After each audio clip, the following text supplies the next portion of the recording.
Exactly. All right. And we are live with Talk Creative to Me. And it's a show for creatives by creatives. And as you can see, I'm the only panel member here today. Let's send out some well wishes to Zach's wife. She's had some medical stuff going on, so he's unable to be here today.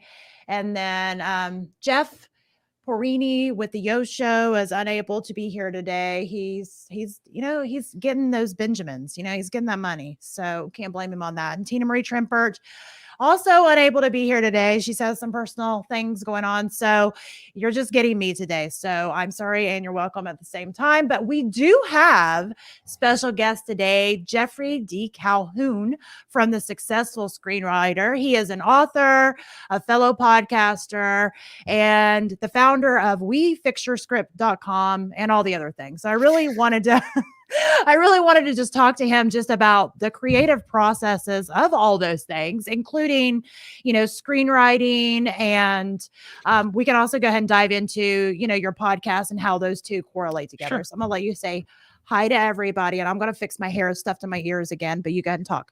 Yeah, I definitely don't have that issue. Really glad to be with you, Maria. And I wish the best for everybody else that can't make it. Hopefully everything is okay. But you're a pretty amazing person, so I'm happy to be on here with you.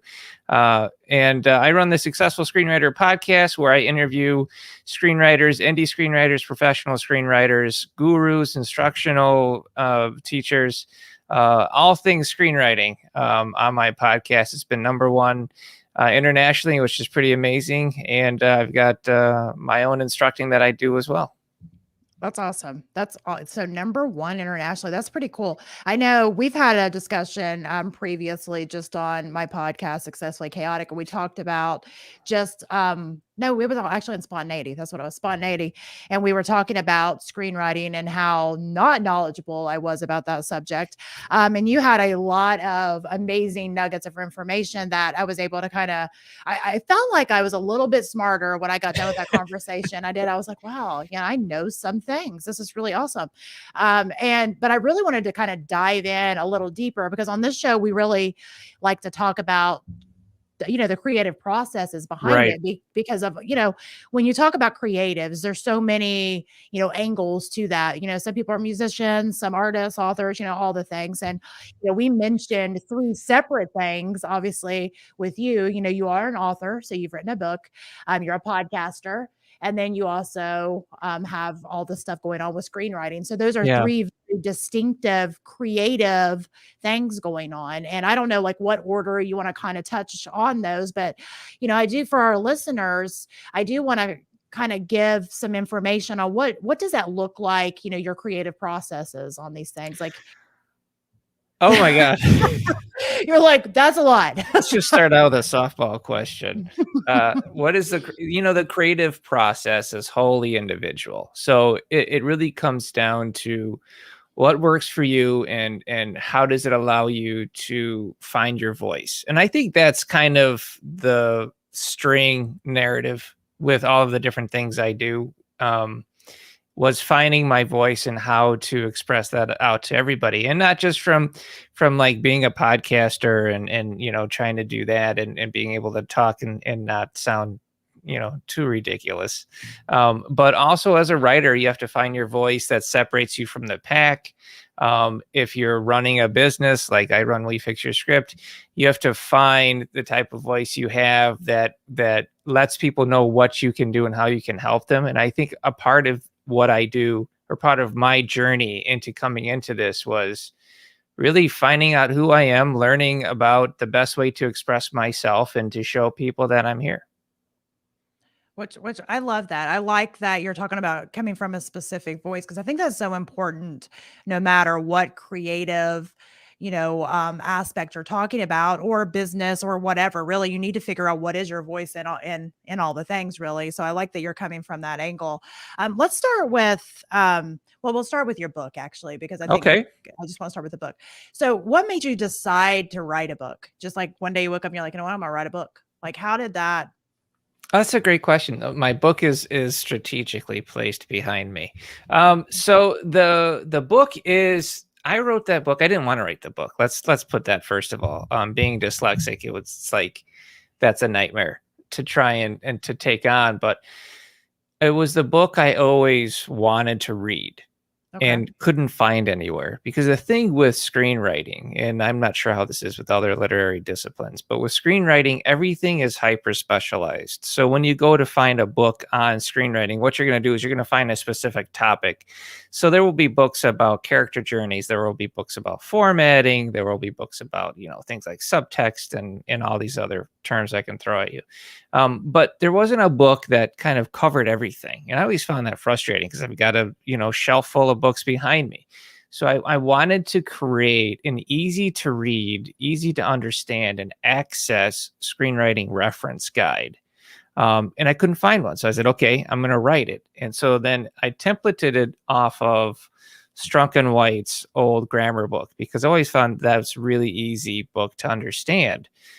So that's kind of the template that I use to create this. And it's allowed people that read it that don't even understand screenwriting to be able to write their first screenplay by the end of the book, because it really walks you through it in a very easy and simplified way to understand it. And it covers all the bases.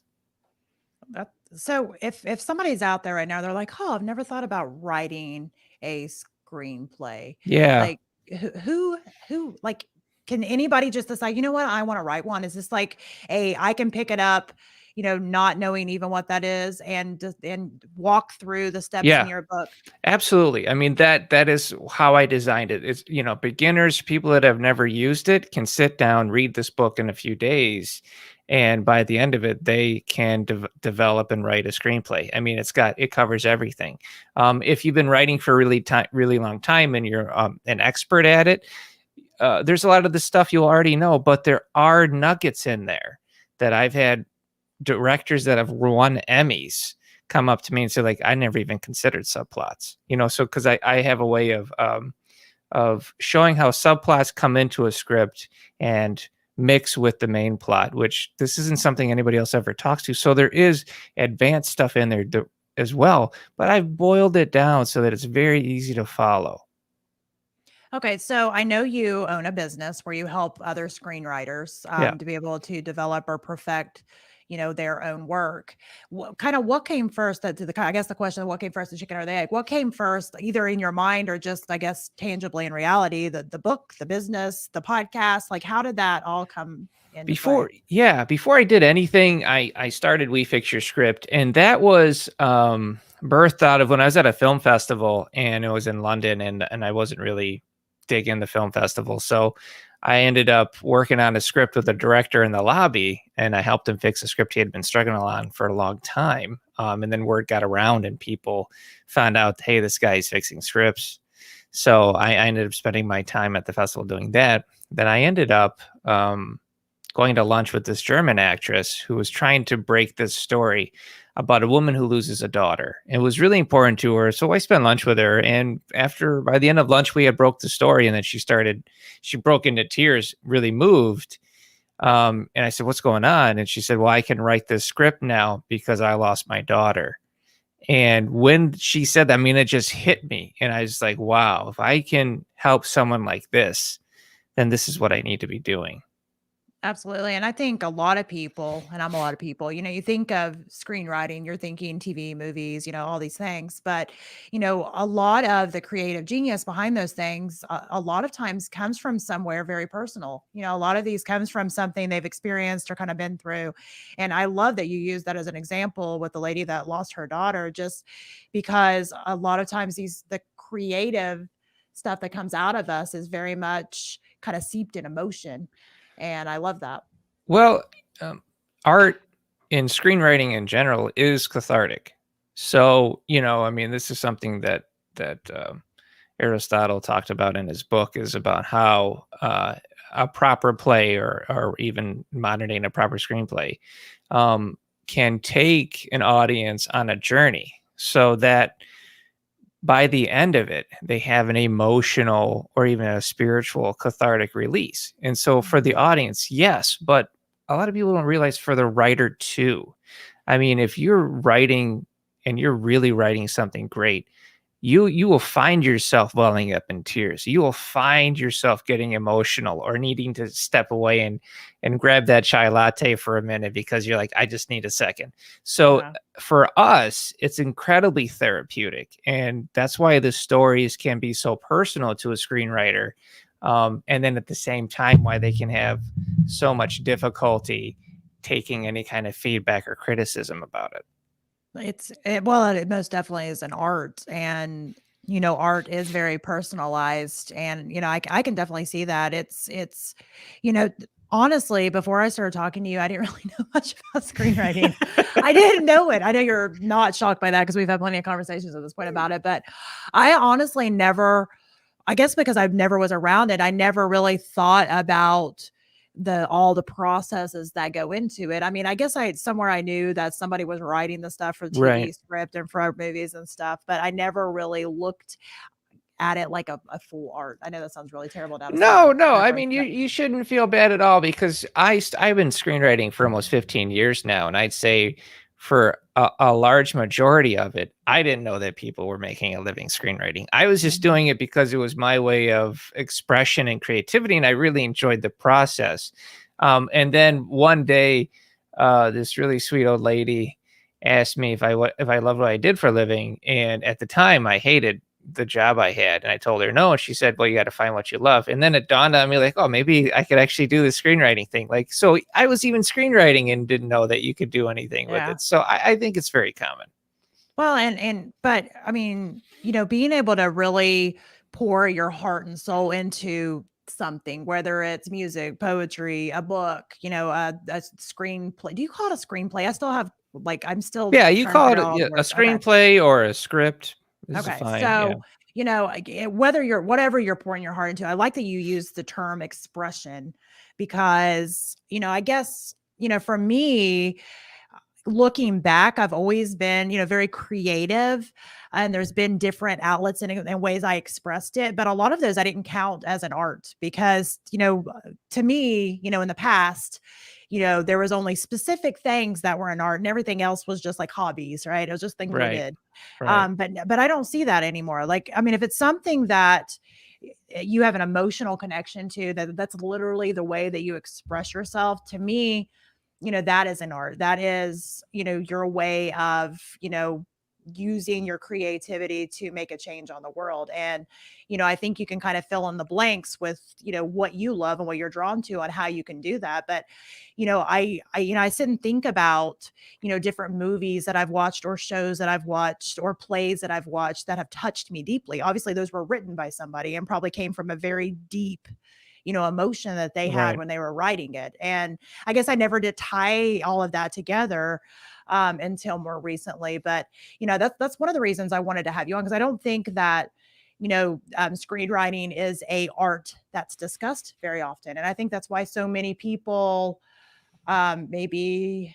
Or maybe I just grew up under a rock. I don't know, but I think No, I think it screenwriters in general, we tend to be introverted, we tend to be quiet and live in our little writing caves. But we're not the talent. We're not on screen. People aren't seeing us chat really about the film. I mean, we get interviewed somewhat, but mostly it's the director or the talent that's getting Mhm. interviewed. So, we're not tend to not be on like interview junkets and things like that. On the really, really big movies, they do, but indie stuff, not so much. And then in the industry itself, I mean, if you're just starting out trying to make a name for yourself, or even if you've been around for a little while, the screenwriter doesn't get as much love as they should be, all the way down to, I mean, sometimes people don't even want to pay for your work, which is like Yeah. the biggest insult you can ever have because there is no movie without the script. So Exactly. yeah, Well, and again, I think it's something that most people just don't, because I honestly never thought about it. But if I sit and think about it, like the script is obviously the foundation, yeah, like the foundation. So, the idea that that's not kind of acknowledged or, like you said, paid for, I could see how that would be well, kind of an insult, honestly, just a little bit of an insult. Or projects will begin without a script even finished. And I mean that goes all the way into the big Hollywood movies because they're so tight on release dates that they'll have everything but the script sometimes. Heck, they'll even go into shooting while they're trying to figure out the script sometimes. And that can lead to, ultimate disaster. So the screenwriter can be kind of pushed off to the side a bit. I can kind of see that, and even on things that I've kind of experienced myself. I've kind of been in the music world for a while, and I did mainly vocal type stuff. And I know a lot of people don't realize this, but especially in smaller, bands and smaller things that go on, the instruments are the primary. You know what I mean? So they practice, practice, practice the instruments. The vocals are an afterthought. And if you've got like backup vocals and all of that going on, that always drove me insane that they just like throw it in, didn't really practice it, didn't like that used to drive me completely insane because, it shouldn't be an afterthought. And I think that's kind of, I guess I'm kind of wrapping it around my head in that same way of saying, or with you saying that, a lot of times the script's the afterthought. They may have the basic, I guess, bullet points of it maybe, but they're just like kind of going forward and going ahead and planning the things out without having the script fully fleshed out or even making it a priority. Absolutely. Yeah. That I can see that ending in a disaster on lots of occasions. Yeah, it can. I mean, I'd say the one time that it actually really worked out would be the first Iron Man movie with Robert Downey Jr. That worked out really well with Jon Favreau. They didn't really go from script. They did a lot of improv on set, but Robert Downey Jr. was an SNL guy. I mean, that's a big strength of his. So he was able to really bring that charm of that character and the scenes themselves to the feature. Absolutely. But, that's one thing. Just because it worked out one time definitely doesn't mean just because that time they got lucky does not mean that it should be how it goes. So I do want to ask, like, what really got you into the world of screenwriting? Like, I mean, obviously you wasn't born a brand new baby Geoffrey screenwriting. So like, how did that, or maybe you were, I don't know. Yeah, no, I wasn't. I mean, I grew up dyslexic, so it was hard for me. I ended up, a friend I knew, was an editor on a daytime TV show, and he wanted to get into screenwriting, so he'll put out an open challenge to other people to help motivate himself to start screenwriting, and no one took it. It's like I felt bad. I was like, I'll do it. What the hell? And then I am kind of competitive, so then when I got into it, I was like, now I want to win. So I ended up writing some stuff, and I set it down on the kitchen table, and the wife read it. She read it, liked it, and that was amazing. And then from there, I kind of admitted to her, I really enjoyed this process, and so I just tried it again, and I just never stopped. I've never. I mean, with screenwriting, you get the urge to like, oh man, maybe it's never going to happen, and then you feel like you're gonna, the desire to quit is there. But if it's something you love to do and it's passionate, you just keep going forward. Eventually, things start to break. Absolutely. Well, and I think that could be said for anything, whether it's again business or something that's like a creative art. There's definitely frustrations that go along with everything. And I do want to say the fact that your wife liked it and says she liked it, I feel like that's like bonus because like I don't know, maybe I'm just kind of like a jerk wife, but a lot of times I got like this layer of cynicism with some of the stuff my husband does. I'm like, yeah, I don't know about that, buddy. So the fact that she liked it, I think that's bonus points. That's a good lady there. Yeah, she'd have been honest, which I always appreciate. She doesn't pull punches, and I love that. Yeah, well, that's the way to be. That's the way I am. I'm not just saying that because that's the way I am, but that's the way to be. I really believe that. So, at what point in time did you decide? Did the book come first and then the podcast, or like how did that happen? So the book came first. And so I wrote the book, and it did well. I mean, it was a #1 new release, and then it became a bestseller on Amazon. It's repped at a college, so a college uses it right now during their program. And so the book is done pretty good. Then the podcast happened. I was on Alex Ferrari's show, Indie Film Hustle, which is in the screenwriting world, it's a big show. In the indie film world, it's a big show. It's a great guy. And we had been talking, and he had been mentioning like, yeah, you might want to consider a podcast. And I was like, oh man, I don't know. I had been guesting on podcasts a little bit because I didn't have a personality. Let's just be honest. So I was like, okay, how do I kind of figure out how to do this? You could And have I had wrote yourself one. right, yeah, and then take acting classes. And so then I was guesting on the show, the Break It Down show with Pete Turner, and I had ended up being like a recurring guest for a few times. And he had kind of been showing me the ropes as well. So between them, the podcast started to happen and kind of came together. And then Alex Ferrari and Pete really mentored me in that aspect, and I ended up joining the podcast network on Indie Film Hustle as well, and it's just been going strong since. So yeah, those guys are amazing. That's awesome. So obviously, like I've heard you say several times now, you don't have a personality. I think you have a personality. So was it just? I am Was like it so hidden? vanilla. Well, I mean, people like vanilla. Vanilla's okay. And I think you've got a sense of humor. I mean, Oh, I you're think you have very a kind. personality. I just wonder, like, I've not listened to your early episodes. So was it like, kind of like a rebirth of who Geoffrey really is? Or like, how did that, like, was there a creative process to that? I mean, was you nervous? Are you I got kidding all the me? I'm questions. nervous. I'm nervous between every episode. Before every episode, I get nervous. I get butterflies, and then I sit down. I get a little sweaty, and then by the time I start rolling into the episode, I don't know, it's all gone, and then it's just me and the other person. And I've interviewed big people. I mean, I've interviewed Dave Trottier, who was like, he's like a screenwriting legend. Linda Seeger, celebrities, Vincent Ward. I mean, just I just interviewed Greg Hurwitz, who's like a big deal screenwriter, New York Times bestseller. And like these guys, they're huge. And then it's just like me in my Star Wars room, and so People like Star Wars. But what is cool is I just talk to them like people. I just talk to them like screenwriters, like one screenwriter to another shooting it. And it is the best thing ever. And I learn so much. And that's what I love, is like, I get to learn a lot while I'm interviewing these guys and girls. So I'm hoping the audience does as well. And so there's a sincerity there, and the guests are they're always graceful. They're always happy to come on and give back.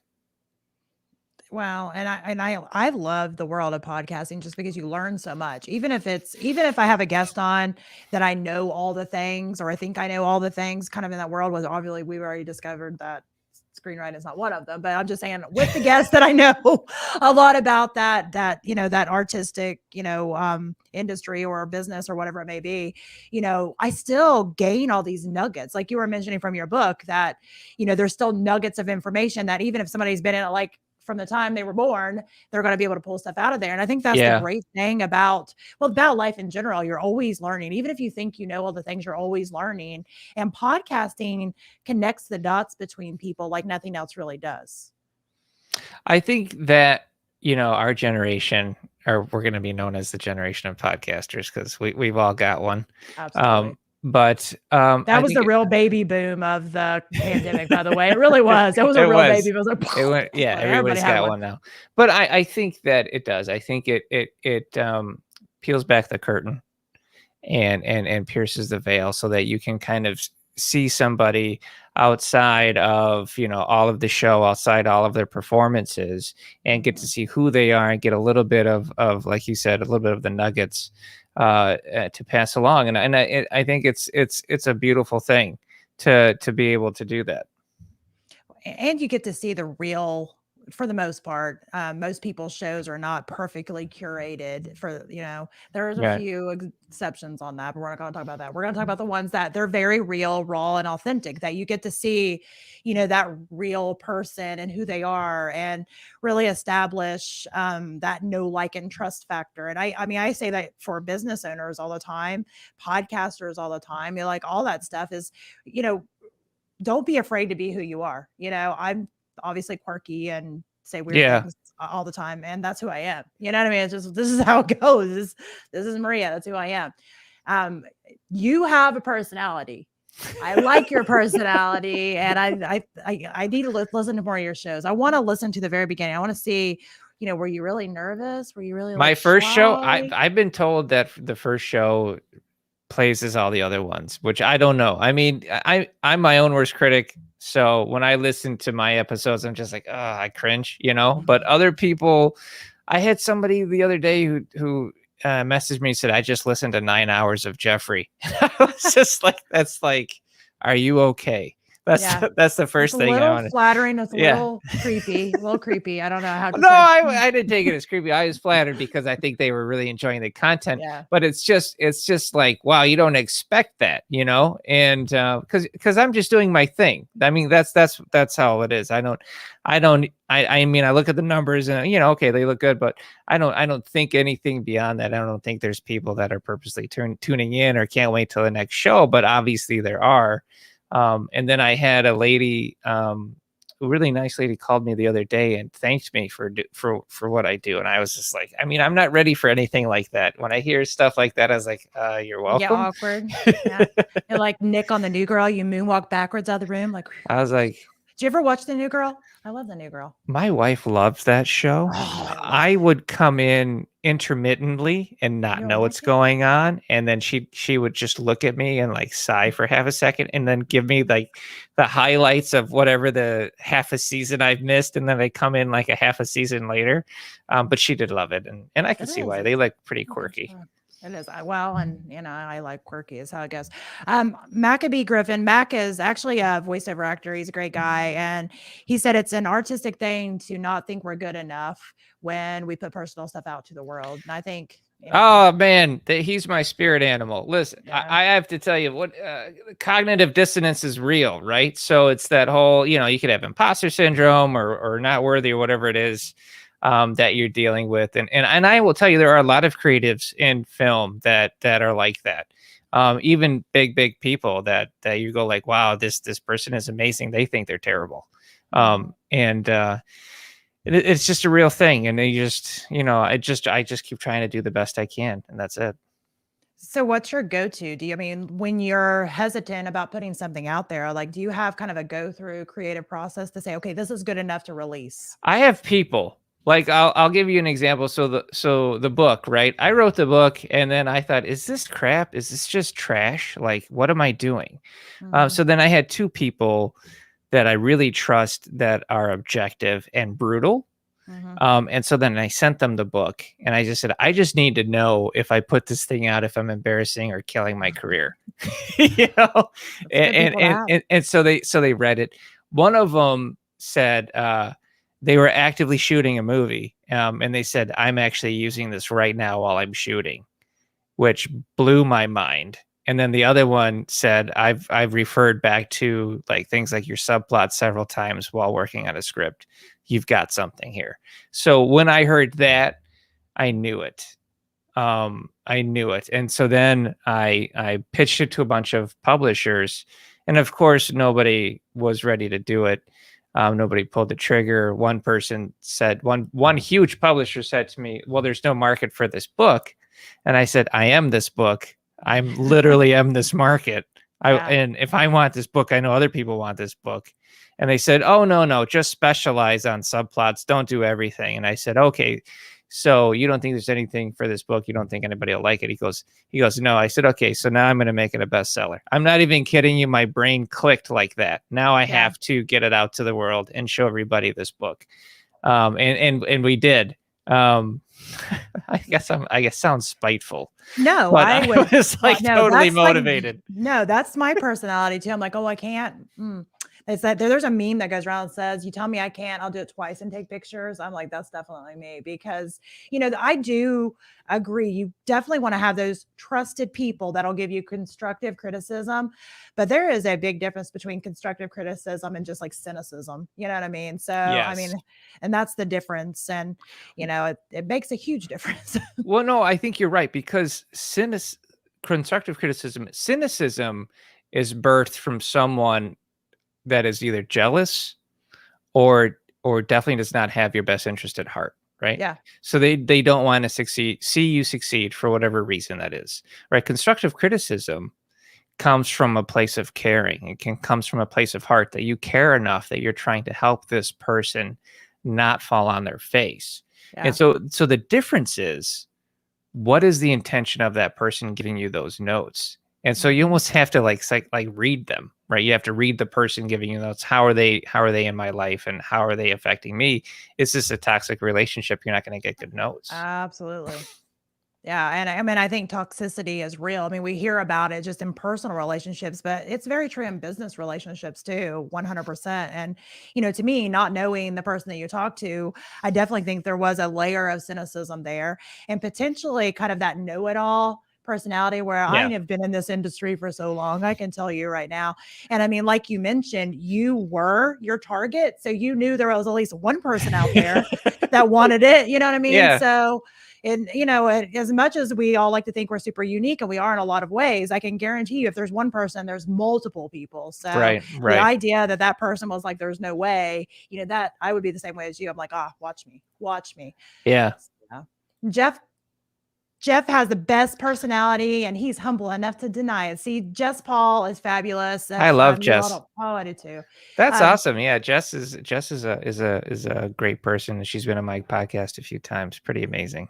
I had her on this show. I need to have her on again, because all her like food stuff that she makes. Oh my God, the donut stuff and the headbands, and it looks so real. And I get frustrated because I see her beautiful work, right? And I cut out sweets, and so I'm like, now I need to have a donut.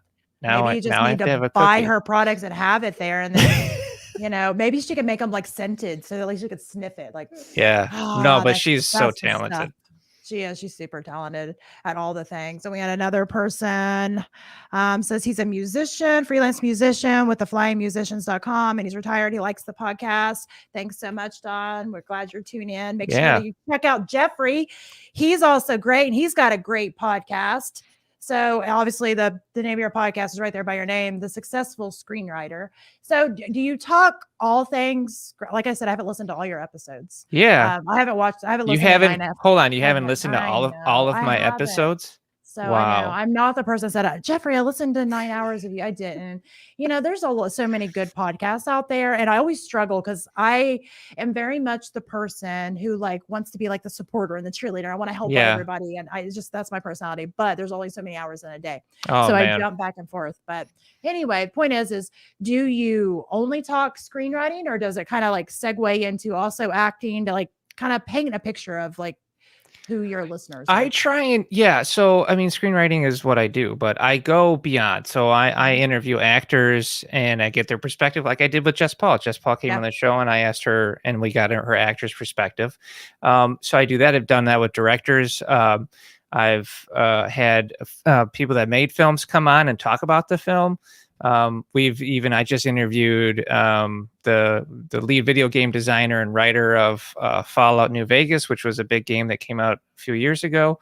I just interviewed a CPA about doing your taxes as a screenwriter. So I really try and branch out and get kind of like these odd things that nobody thinks of, but can get value from. Absolutely. And I think that's the best way to do it, just because obviously if you're a screenwriter, you're also other things, and you are in touch with other people that are using your screenplays, your scripts, and all the things. I mean, I like that. And taxes is definitely one of those. Telling you, I like, this is kind of a segue a little bit, but not so much because you just mentioned taxes. But like, there's so many things that you don't think about when you start a business that you just don't think about. And I always say there's two things that do not skimp on. Make sure you contact like some type of legal representation if you're going to be doing any type of contracts. If it's not just like a simple like 2-sentence like agreement, you're actually writing a contract. You want to get an attorney. I personally haven't, thank God, had anything come from that, but I've seen other people. And then books, like good bookkeeping. Oh my God, like your books. I tried to keep my own books my first year, and they weren't books. My CPA announced that to me quite forcefully. I would honestly say I'm probably still in that boat, and I would say I'm drowning. But the lawyer thing is actually very accurate, and you want to make sure you're using the appropriate type of lawyer. like with screenwriting, we use entertainment lawyers, not your cousin Don, who's a divorce lawyer who will do you a favor and look over the contract. Oh yeah. So it's always, definitely do a specific type of discipline of that lawyer.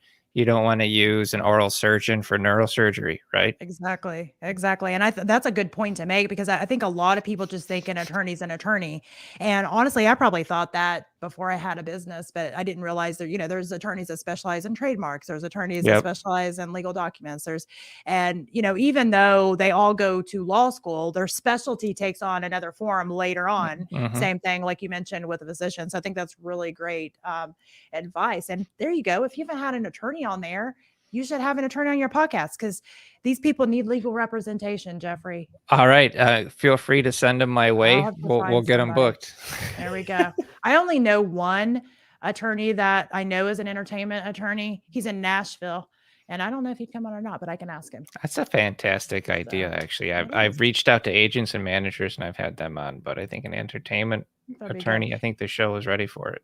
I think it's commonly overlooked. I think, whether it's, screenwriting business, you're writing a screenplay and you're trying to sell it or whatever, it's still a business. If your goal, even if it's brought out of the creatives and an art, if your goal is to sell it or earn some type of, money from it, that's a business. That's what I try to tell people. I'm like, that's a business. If you're going to attempt to gain financial advantage from this, it's a business. So you need to kind of look at it like a business. And, with that being said, you start the business because of the one or two things you do amazingly. And it definitely doesn't mean you're a bookkeeper. It doesn't mean you're a CPA. It doesn't mean you're an attorney, all these other things you need.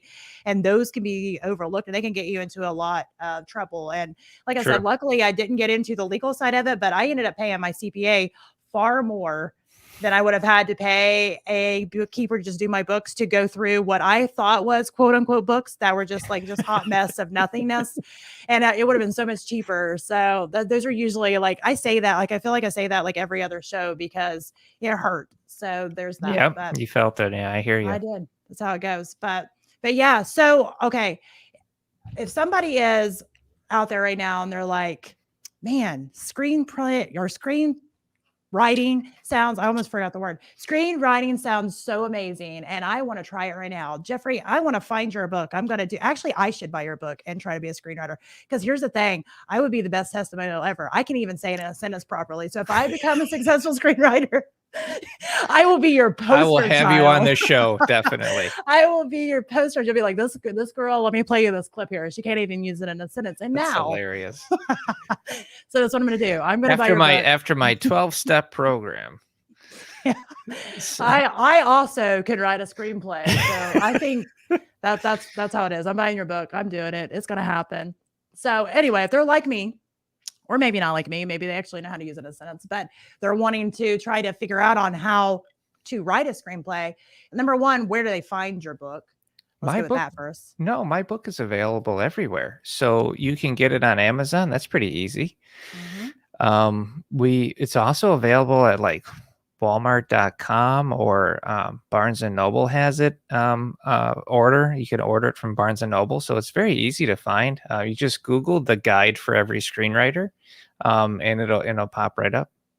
That's awesome. Can I order just a signed copy? I mean, I'll just send you one. I'm going to send you a signed copy. Can I order a special signed copy from Geoffrey? Gold. It's going to be gold leaf. It's going to come in a special box. Perfect. That's perfect. That's what I want. That's what I need. So yeah. So that's definitely where you find a book. Now, what about the podcast? So where do people find your podcast? So the website is thesuccessfulscreenwriter.com. So you can get the podcast on there, but we are available wherever podcasts are downloaded. So Spotify, Pandora, Apple, Places, iTunes. Anywhere you want to go where there is one. Yeah. Unfortunately, you can't avoid us. We are there. You know what's so funny is that there are so many podcast platforms. I'll have people go, I listened to this. I'm like, I didn't even know that was a thing, but thanks for listening. Yeah. It's like, I don't know. Like Stitcher and stuff like that. And you go like, all right. Oh, my show's on that one. Oh, that's cool. I have no idea. And it's like, I've had a couple people, you don't know how does your show get on there? I'm like, I don't even know. I was like, I have no idea how it gets places. That's hilarious. Those are not things that I know. So, but okay. So let's kind of segue just for a minute, because we've got just a little bit of time left. I want to segue to So we've talked about all the people that may not know nothing. Let's talk about people that are screenwriters now. So, Okay. they're screenwriting, they're out there doing their thing, they're taking names, they're trying to, make it happen. What's some amazing nuggets of information that you can tell them other than, of course, going to wefixyourscript.com? Well, let me That's go into my probably amazing nugget box and start okay. pulling stuff out.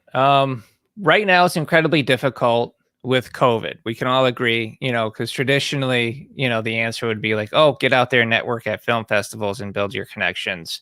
And then that's how you kind of start to make a name for yourself. So that's not really happening right now. What I suggest is to really build your online platform and get your presence out there. So I suggest blogging. Blogging is still a thing. I suggest guest blogging, and I'm gonna give your listeners an opportunity. If you're a screenwriter and you're listening to this podcast right now, you could email us at successfulscreenwriter@gmail.com and try and pitch us a blog post, and I will put it out there. I will put it on successfulscreenwriter.com, and I'll give you exposure. And so we can do that. It's a good way to get exposure. Like, look up whatever you're doing, whatever the best blogs out there, get out there and put something out there, but make sure it's of quality. You don't want to just try and do a blog post about your day. Nobody's interested in that. But if you can add value about, different aspects of screenwriting, or some nuggets of a lesson you learned going through the process, or some authentic truth about the struggle that people can identify with, put that out there. And you would be surprised what can happen. I mean, I know I had a writer on my show, CJ Wally, who wrote a blog post out of the blue, wrote it for somebody about the industry. A producer in LA read it, loved it, put him on a gig. He got paid good money for that gig, and that movie will be coming out in a theatrical release within the year. And that was all from a blog post. So a lot of stuff led up to that, but still, it's a great way to do it. So I suggest that. I also recommend Facebook groups, getting out there, networking that way, getting to know the community that way. And then when things start to open up again, that's when you start looking at, going to film festivals, doing a 48, building out your network that way. What's a 48? So a 48-hour film festival is actually a really cool thing. And actually, so in every major city around the US and even several around the world, there is a 48-hour film festival where you can sign up, and then you can be given a challenge of writing and creating and filming a film, short film within 48 hours. Okay. So it's a big deal, and every year they have a huge international festival called Filmapalooza. And actually, I was asked to do a seminar for Filmapalooza this year, so I did a subplots seminar for Filmapalooza, and that will be playing exclusively on their online festival. So how do you find that if somebody wanted to watch that? Is it like a buy-in, or is it too late? I mean, No, they sell tickets. So yeah, you could go to Filmapalooza and purchase tickets and then watch it. That's awesome.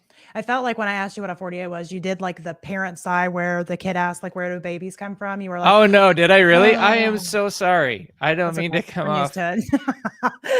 Like, geez, child. It all starts when Daddy comes home late from a hockey game. There we go.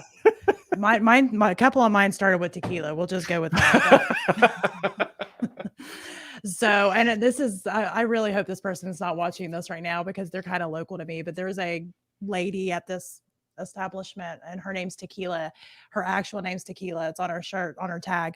And every time I see it, I laugh to myself because I'm wondering if her parents, like, she wasn't conceived from the tequila, or like, what are we going to name her? I mean, Tequila. And then it just stuck. It's like, it just stuck. And that's her name. Well, so I don't know. Yeah. I like, in my mind, I'm not a screenwriter, but in my mind, I make up stories for people. And that's how her story is. Her story in my mind is that. That's the story. I think you're going to be a fantastic screenwriter if you're already developing characters. Oh, I develop characters all the time. Yeah. So that's how it goes. So Don also said that he needs what motivates Marie and Geoffrey: tons of coffee and lots of sarcasm. I don't know about Geoffrey, but what motivates me? My family is a big motivator. That's good. I should have said family.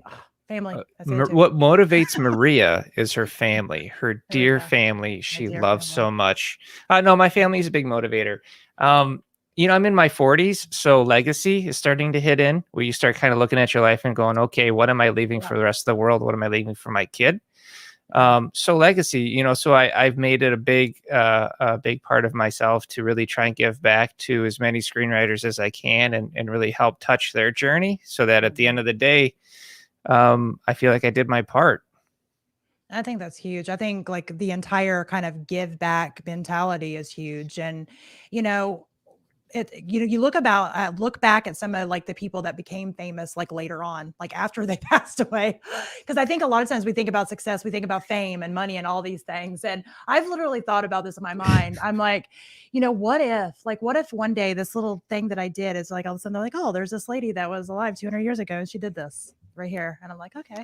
So I mean, it's kind of how that goes. And maybe it'll come out that I talked about tequila, and that I created this character. She'll show up in a movie one day and I'll be like, bam, right there. She is right there. I think about the ending of AI, where like humanity is gone and then aliens land down and they pull Yeah. out the little boy and he's supposed to be the history of man. But I think about that and I think, what if they just find some random podcast and they just think that's how everybody is? Like everybody is just some weird podcast talking about some odd niche, Maybe. I mean, I have sat and thought about like if people out there are tuning in to frequencies and just picking up, it's actually just me. They're picking up me. They're like, oh Lord, they're goners. We're gonna get like nuked or something because they're gonna be like, these people are off their hinge. But you'll save us all, Geoffrey, because you've got a good personality. Jess Paul even agreed. You got a good personality. You're keeping us all grounded, keeping us alive. So I feel like I feel like people are gonna think I was fishing for compliments. We're definitely not there. You guys are amazing. So it's good. It's great. So now I do want to go ahead and talk about wefixyourscript.com for just a minute because we do have a few more minutes. And Okay. again, going toward that, like, what does that mean? I mean, We Fix Your Script seems pretty, self-explanatory, but what all do you all actually do? Yeah. So the way I developed the business and the way I founded it is traditionally screenwriters or professionals that would help other writers. It was always a one-sided process. They would give you notes and that would be it, or they would take the work and that would be it. I wanted to work with people. So it's not I fix your script, it's we fix your script. I'm working with you. I'm helping you fix your script. And we do it through mentorship. We have a mentorship program, so you can sign up and then you can be mentored by me or one of my professional staff writers that can guide you through the process of screenwriting. We evaluate anything we get that comes in. So it'll come in, we'll look at it, we'll tell you in one sheet what we think is wrong with it, what we think works about it, and what we can do to help you. So we can clean it, we can polish it, we can rewrite it, we can give you an in-depth notes about the script of where we think it needs to go. And then we do a one-on-one consultation as well. So it's you and me, just like this, like a podcast, but it's a nice, relaxed environment where we talk about your script and how to fix it for about an hour. And if people are ever interested in that, I do a free 15-minute consultation. So they could always go on wefixyourscript.com and sign up for the consultation and then just chat for a few minutes about your work.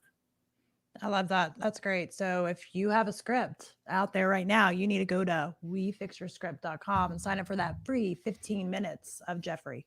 I mean, I think that sells it. That needs to be your commercial. Do you want 15 minutes of Geoffrey? You got that. Just go to wefixyourscript.com. You need to make a commercial. Just make it like very like sultry and seductive.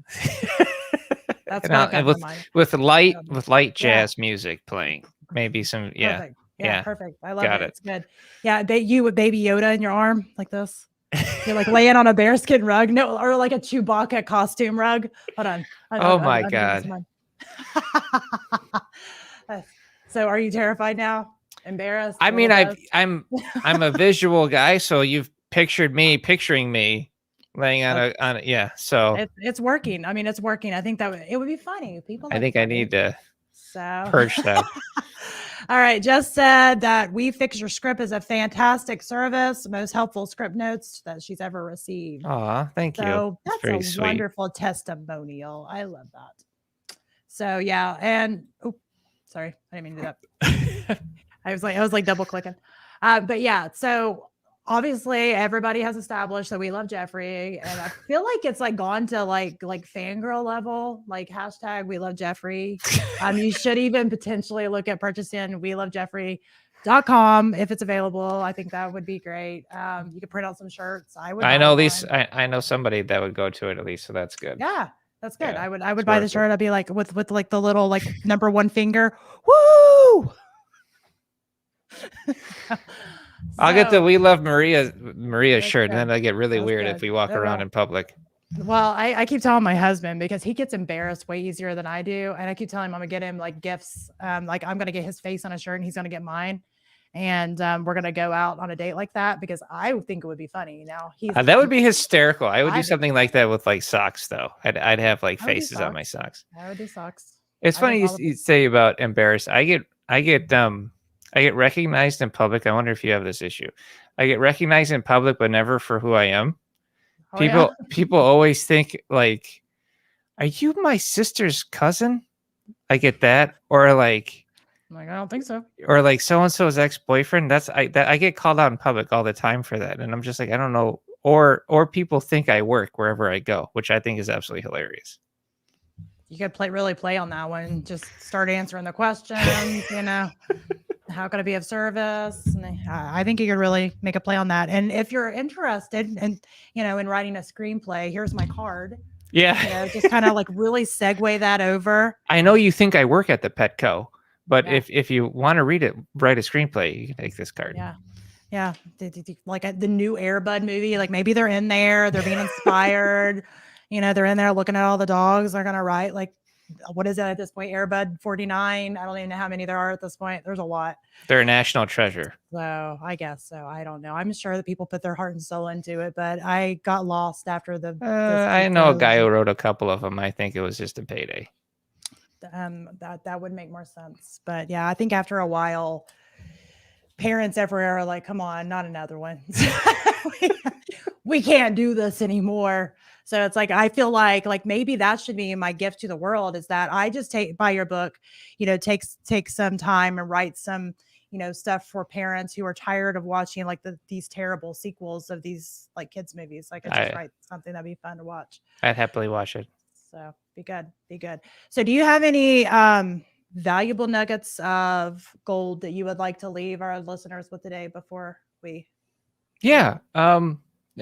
Across the spectrum, when you're working on something and you're struggling with it, we are the heroes of our own story, and everybody's on their own journey.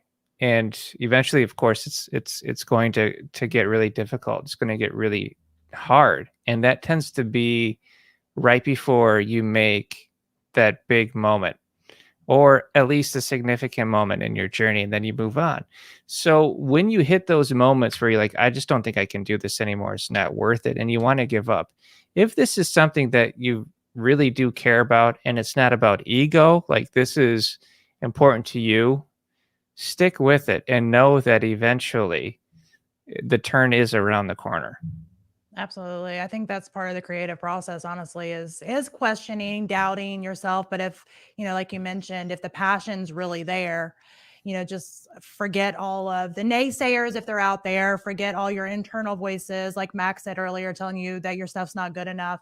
If you've got a passion for it and, you've talked to your friends, your people that's given you the constructive criticism and you've kind of tweaked it and you've got on wefixyourscript.com and got professional help to be able to really fine tune your craft, then, that should be good enough to put out to the world, right? Yep, absolutely. So one more time, just for everybody who has got lost in all of my squirrels, like where to find all your stuff. Sure. TheSuccessfulScreenwriter.com is the podcast. WeFixYourScript.com is the service that we provide. And the book is the guide for every screenwriter. Perfect. And it's been great. It's always great talking to you, but it's a pleasure. Even though you think you don't have a personality, I like your personality. It's good. And Jess agrees. So it's a winner. You guys are sweet. It's been great having you on. And Talk Creative to Me airs live every Thursday at 3 p.m. Eastern Standard Time. It is a show for creatives by creatives. So if you're interested in being a guest, talking all things creative and dealing with all my squirrels, that's going to be part of it. Usually we have a panel that kind of keeps me at bay. But see, unfortunately, Geoffrey, you got to deal with full Maria. I think this was fantastic. You're an amazing host. You soloed this just fine. I'm not convinced you need a panel at all.